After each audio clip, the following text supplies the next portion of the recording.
Jadi paragraf deduktif adalah paragraf yang isinya adalah dari umum ke khusus.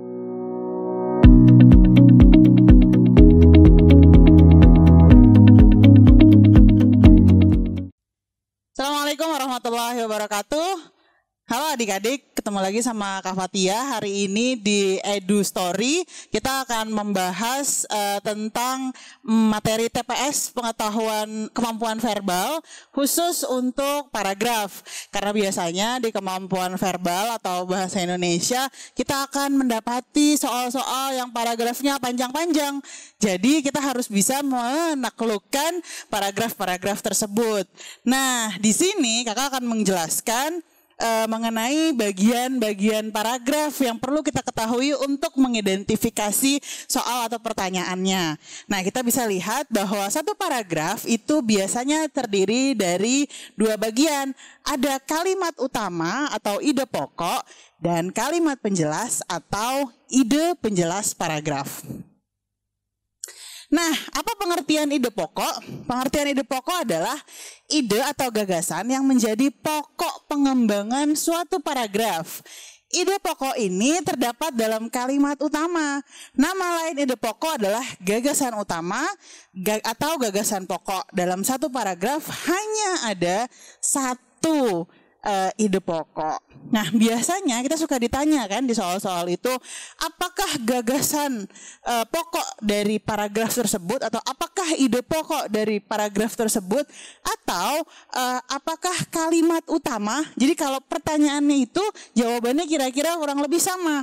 Begitu. Kemudian kita bisa lihat nih, apa sebetulnya yang dimaksud dengan kalimat utama. Kalimat utama adalah kalimat yang di dalamnya terdapat ide pokok, dan kalimat utama ini biasanya dijelaskan oleh kalimat-kalimat lain dalam paragraf tersebut. Kalimat-kalimat lain ini adalah kalimat penjelas, ya. Dan nama lain untuk kalimat utama adalah kalimat topik. Jadi adik-adik, kalau pertanyaannya adalah apakah gagasan pokok, apakah ide pokok, carilah kalimat utama atau temukanlah topik dari teks atau paragraf tersebut, maka yang ditanya adalah hal yang sama. Sekali lagi ya, gagasan pokok, ide pokok, kalimat utama atau topik adalah hal-hal yang sama. Cuma dia berbeda penyebutannya. Baik, kita lanjutkan. Nah, paragraf itu adik-adik terdiri dari 3 jenis. Ada paragraf deduktif, ada paragraf induktif, dan paragraf campuran. Kita cari tahu sama-sama. Paragraf deduktif. Pada paragraf deduktif, kalimat utama terletak di awal paragraf.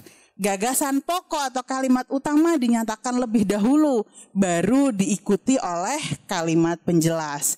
Jadi paragraf deduktif adalah paragraf yang isinya adalah dari umum ke khusus. Yang disebutkan pertama kali adalah ide pokok yang biasanya bersifat umum, baru kemudian diiringi dengan kalimat-kalimat penjelas sebagai penguat dari ide pokok, atau informasi atau statistik atau analisis-analisis dari ide pokok.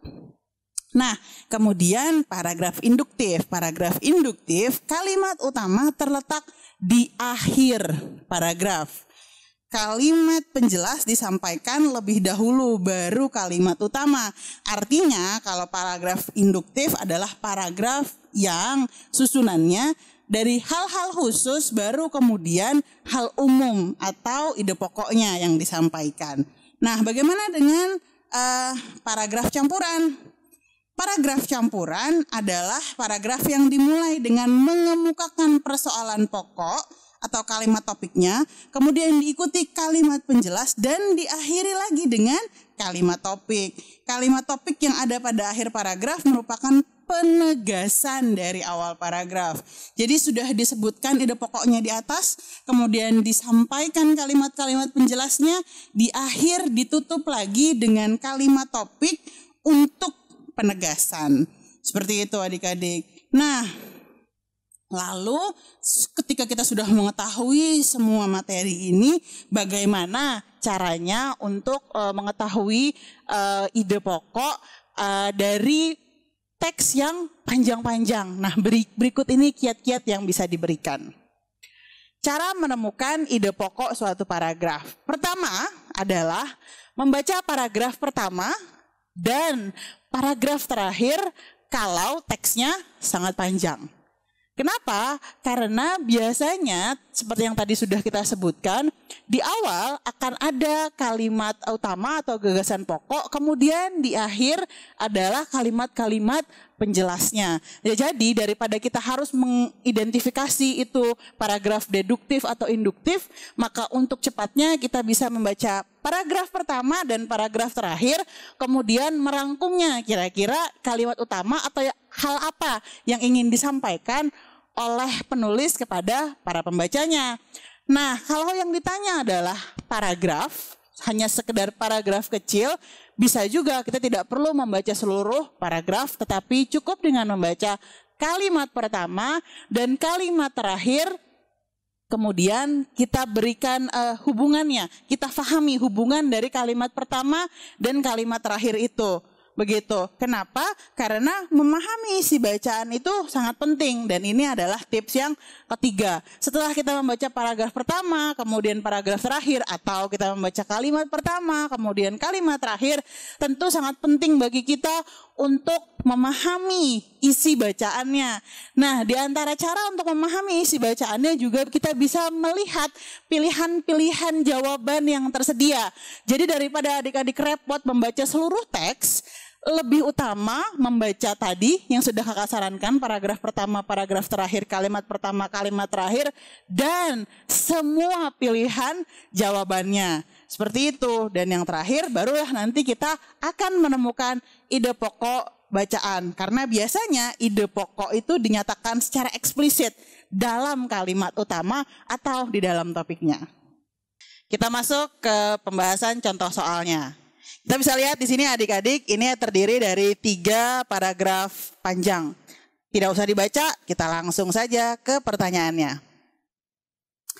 Kita lihat di sini pertanyaannya adalah apa gagasan utama paragraf kedua.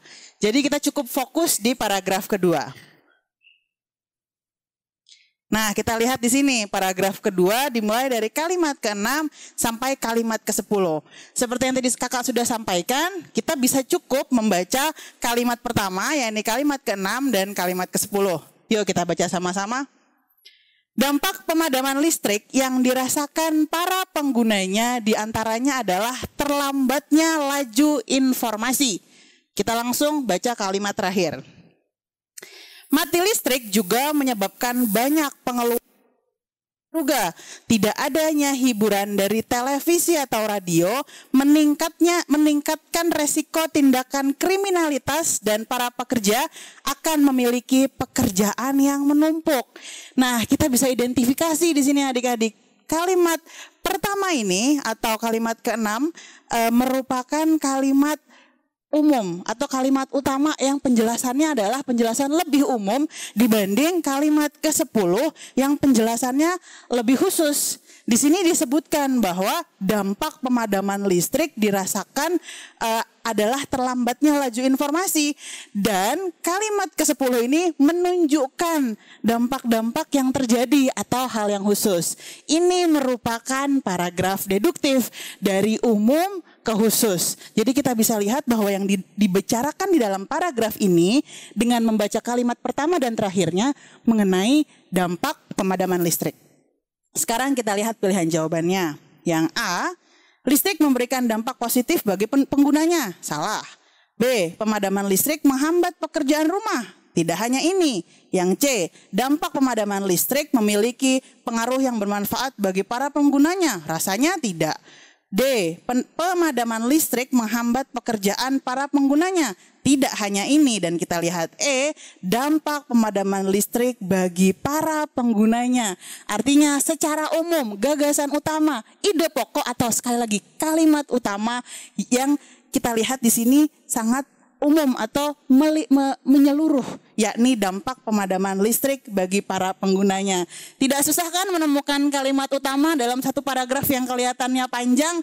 Demikian materi kita hari ini mengenai paragraf. Jangan lupa untuk selalu lihat channel Edu Story dan kita akan ketemu di materi-materi dan soal-soal berikutnya. Assalamualaikum warahmatullahi wabarakatuh.